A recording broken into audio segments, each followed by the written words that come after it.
Pemirsa, 4 tahun sudah pembangunan jalan tol Pekanbaru, namun sampai saat ini belum ada pengerjaan yang begitu cepat dilakukan dan akan selesai di 2 tahun ke depan untuk prediksinya. Apakah hanya tentang masalah agraria atau susahnya pembebasan lahan atau ada permasalahan lainnya terhadap susahnya dan makin lamanya pembangunan jalan tol Pekanbaru Padang ini? Inilah dialog Detak Sumbar selengkapnya. Rumitnya pembebasan lahan tol di Sumatera Barat. Dan telah hadir langsung di studio Padang TV malam hari ini anggota Komisi 2 DPR RI Bapak Gus Pardi Gaus. Gimana kabarnya Pak Gus Pardi, sehat ya? Sehat, alhamdulillah. Bagaimana Pak Gus Pardi melihat berita belakangan ini yang juga sudah ditetapkan oleh Kejati 12 orang tersangka terhadap kasus tol Padang Pekanbaru ini? Ya. Terima kasih. Assalamualaikum warahmatullahi wabarakatuh. Waalaikumsalam. Terima kasih saya diberi kesempatan untuk hadir dalam dialog Detak Sumbar. Detak Sumbar pada malam hari ini, bicara tentang pembebasan tanah yang dilalui oleh tol Pariaman Pekanbaru yang pada dewasa ini masih mangkrak. Tentu saya merasa prihatin terhadap kondisi yang kita hadapi terhadap pembebasan tanah itu. Sebetulnya beberapa hari yang lewat saya sudah menyorot tentang persoalan pembebasan tanah, sehingga terlambat dalam prosesi pelaksanaan dan penyelesaian terhadap jalan tol Pariaman Pekanbaru itu. Topik yang saya jadikan sebagai berita yang saya ungkapkan adalah Sumbar harus malu terhadap kondisi itu. Kenapa?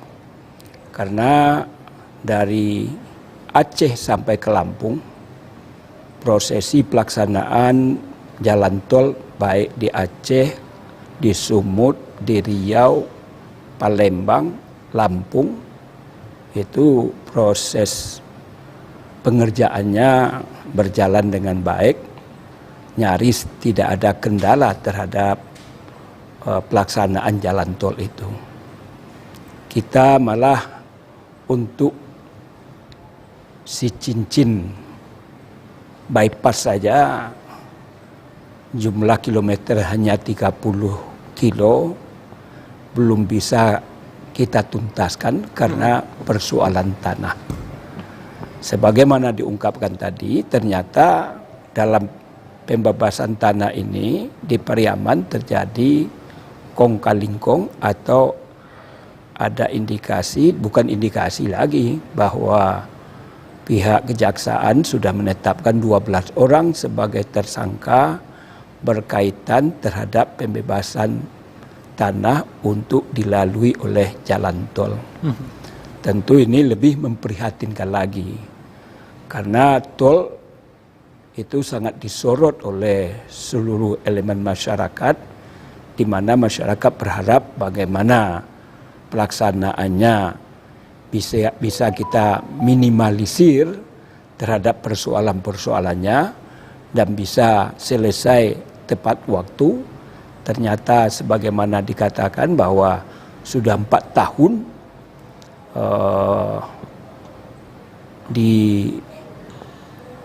ditetapkan sebagai jalan tahapan-tahapannya dari Pariaman ke Pekanbaru. Ternyata tahap pertama saja dari bypass ke si cincin saja belum bisa dinikmati oleh masyarakat. Terlepas gonjang-ganjing terhadap setuju atau tidak setuju kita terhadap jalan tol, menurut hemat saya ini harusnya kita memberikan apresiasi. Kalau seandainya jalan tol itu dibiayai oleh APBD, saya termasuk orang yang tidak setuju pelaksanaan itu dilakukan. Tetapi kita kan tidak menganggarkan lewat APBD. Ini anggarannya dari pemerintah pusat. berarti kan terjadi juga dinamika roda perekonomian dengan prosesi pelaksanaan tol itu. Kalau seandainya ada orang yang tidak setuju dengan jalan tol dan dia tidak melewati, tidak ada persoalan. Lewatlah di jalan yang bersifat konvensional. Kalau seandainya ada orang yang buru-buru dan ingin bisa bagaimana antara Padang dengan Pekanbaru itu bisa dilalui 2 atau 3 jam, kenapa tidak ada fasilitas terhadap hal itu? Inilah artinya kalau diwujudkan jalan tol ini bukanlah berarti jalan yang bersifat konvensional itu kita tutup. Ini hanya adalah merupakan jalan alternatif. Dan jalan ini dibiayai sepenuhnya bukan dari APBD provinsi ataupun kabupaten kota. Oleh karena itu saya meminta dan menghimbau ke seluruh elemen masyarakat terutama kepada Pemda provinsi untuk proaktif bagaimana bisa melakukan pendekatan kepada masyarakat di mana tanahnya itu dilalui oleh jalan tol. Sebagaimana di berbagai mass media ketika Pak Gubernur dan Wakil Gubernur memberikan uang ganti untung, bukan ganti rugi. Kenapa tidak? Ini kita berikan apresiasi. Dan kalau seandainya tanah yang kita jual ke Pemda untuk pemanfaatan jalan tol ini akan menimbulkan multiplier effect, di mana jalan yang dilalui itu tentu akan bernilai tambah terhadap harga jalan tol yang dilalui tanah-tanah masyarakat itu. Oleh karena itu saya minta kepada Pemda provinsi, kabupaten kota dan seluruh elemen masyarakat untuk bisa mensosialisasikan manfaat terhadap adanya jalan tol dari bypass Padang Pariaman sampai kepada Pekanbaru, di mana kita sebagaimana saya katakan tadi kita merasa malu karena apa? Dari Pekanbaru ke Kampar itu hampir selesai, kemudian dari Pekanbaru ke Dumai sudah dinikmati oleh masyarakat. Sehingga manakala ada mobilitas masyarakat untuk mau ke Pekanbaru atau sebaliknya, kita tidak memakan waktu yang terlalu panjang, terlalu lama menghabiskan di jalan, sehingga tidak begitu produktif. Waktu yang terhadap permasalahan ini yang juga disorot oleh berbagai media dan juga Pak Gus Pardi yang juga gaweannya concern terhadap hal ini di Komisi 2. Bagaimana pandangan pusat terhadap permasalahan-permasalahan yang terjadi ini Pak? Karena rumitnya terhadap lahan dan juga tanah masyarakat ini, apakah ini menjadi atensi khusus juga oleh Presiden kita? Kami kemarin Komisi 2 datang ke Sumatera Barat, khususnya melakukan kunjungan spesifik ke Kanwil Badan Pertanahan Nasional dan ATR.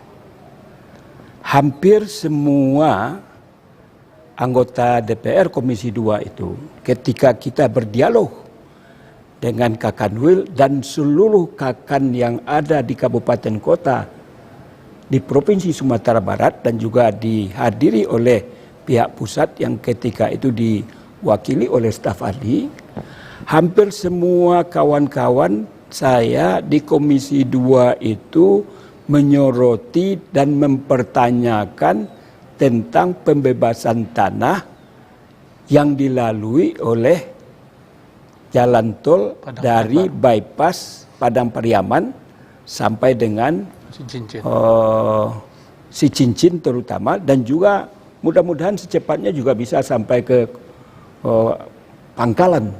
Nah ini kan harusnya kan sesuai dengan perencanaan sudah selesai. Tetapi untuk yang 30 kilo saja belum tuntas juga untuk dilakukan. Tentu ini memprihatinkan semua anggota Komisi 2, dan kemarin hampir seluruh kawan-kawan mempertanyakan itu, apa kendala, kenapa itu sampai terjadi, dan perlu juga sebetulnya memang BPN siap-siap saja untuk melakukan pemindahan kepemilikan kalau seandainya pihak masyarakat bersedia untuk menjual tanah-tanah yang dilalui oleh jalan tol sebagaimana yang kita bahas pada hari ini. Artinya mereka sebetulnya tidak menghambat, apalagi kalau menghambat saya hajar itu kanwilnya, dan seluruh kawan-kawan juga mempertanyakan itu. Baik. Persoalannya bukan di BPN.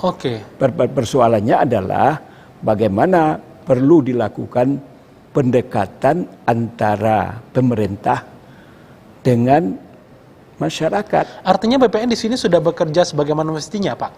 Ya, saya mengatakan kemarin ini Pak Kanwil dan jajaran BPN ini harus proaktif juga, jangan hanya menunggu. Nah, bagaimana dibantu itu Pemda, apakah Pemda provinsi ataupun kabupaten kota, di mana jalan-jalan yang dilalui oleh jalan tol itu, pihak Kanwil, pihak kepala kantor proaktif membantu pemerintah daerah dalam rangka melakukan pendekatan kepada masyarakat, di mana persoalannya. Baik, tapi menurut informasi yang kita peroleh juga Pak Gusparti, warga sudah bersedia dan tidak menolak terhadap hal ini. Ya. Bagaimana Pak? Ya, kalau tidak menolak tentu sudah bisa dikuasai, tentu kita sudah bisa status tanahnya diganti dan dirubah, kan begitu.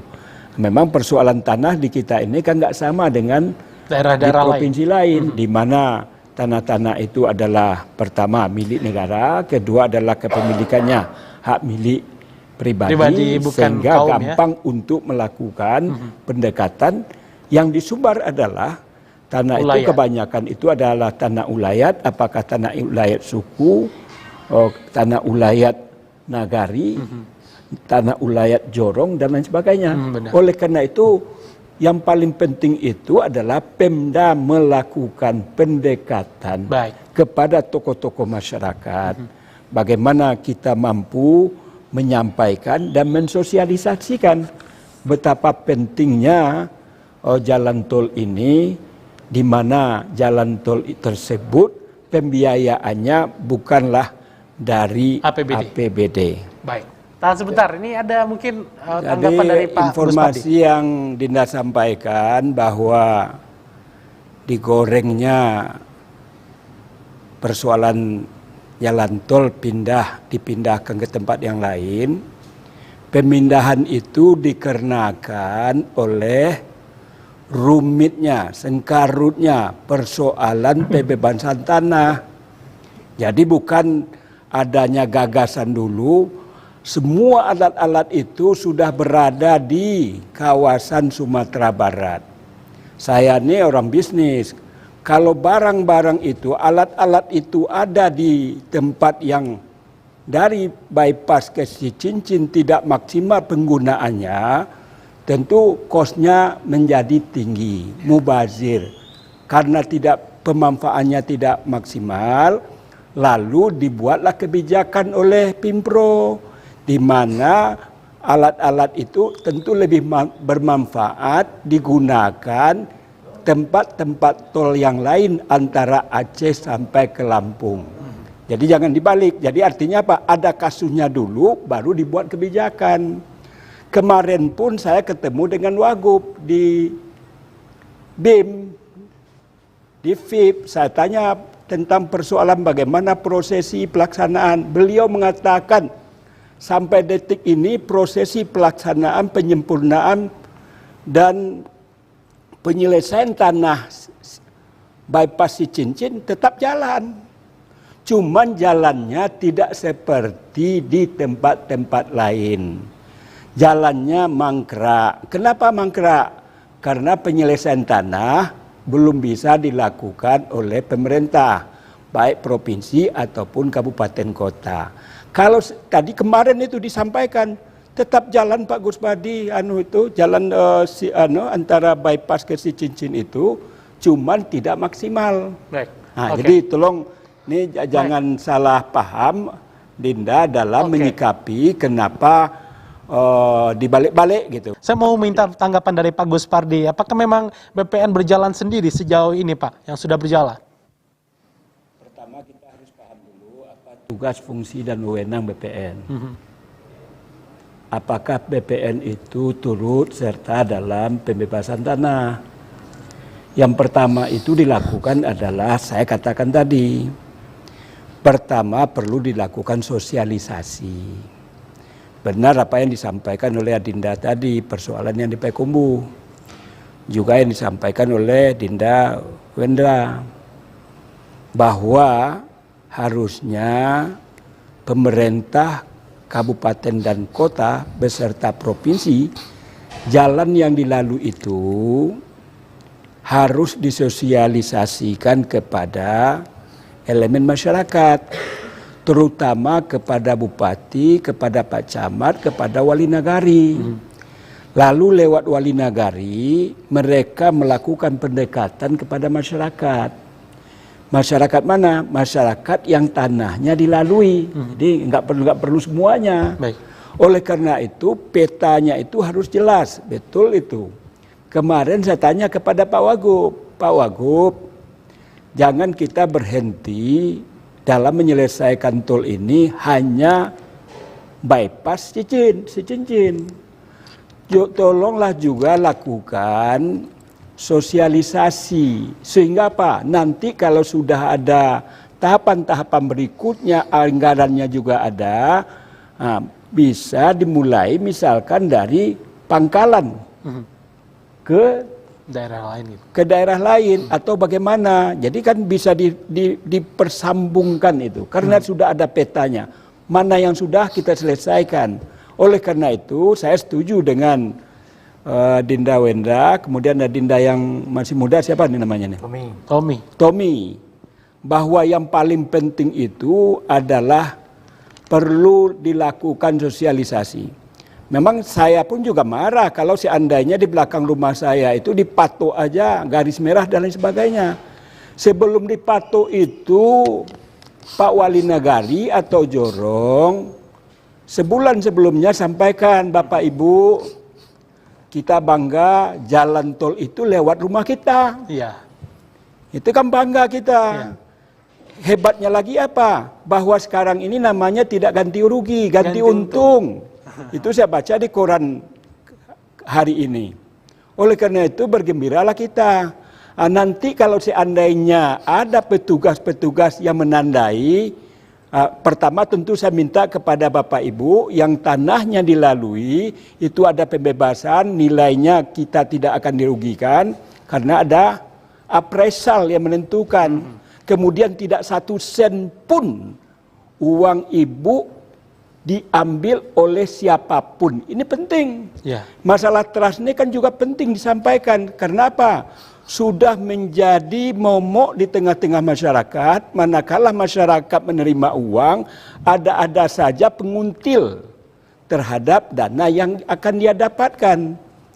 Jangankan itu, adanya masalah pandemi COVID, ada bantuan bansos saja 300.000, juga diminta oleh RT, RW, Jorong, uang transportasi. Padahal itu sudah merupakan tugas dan tanggung jawabnya.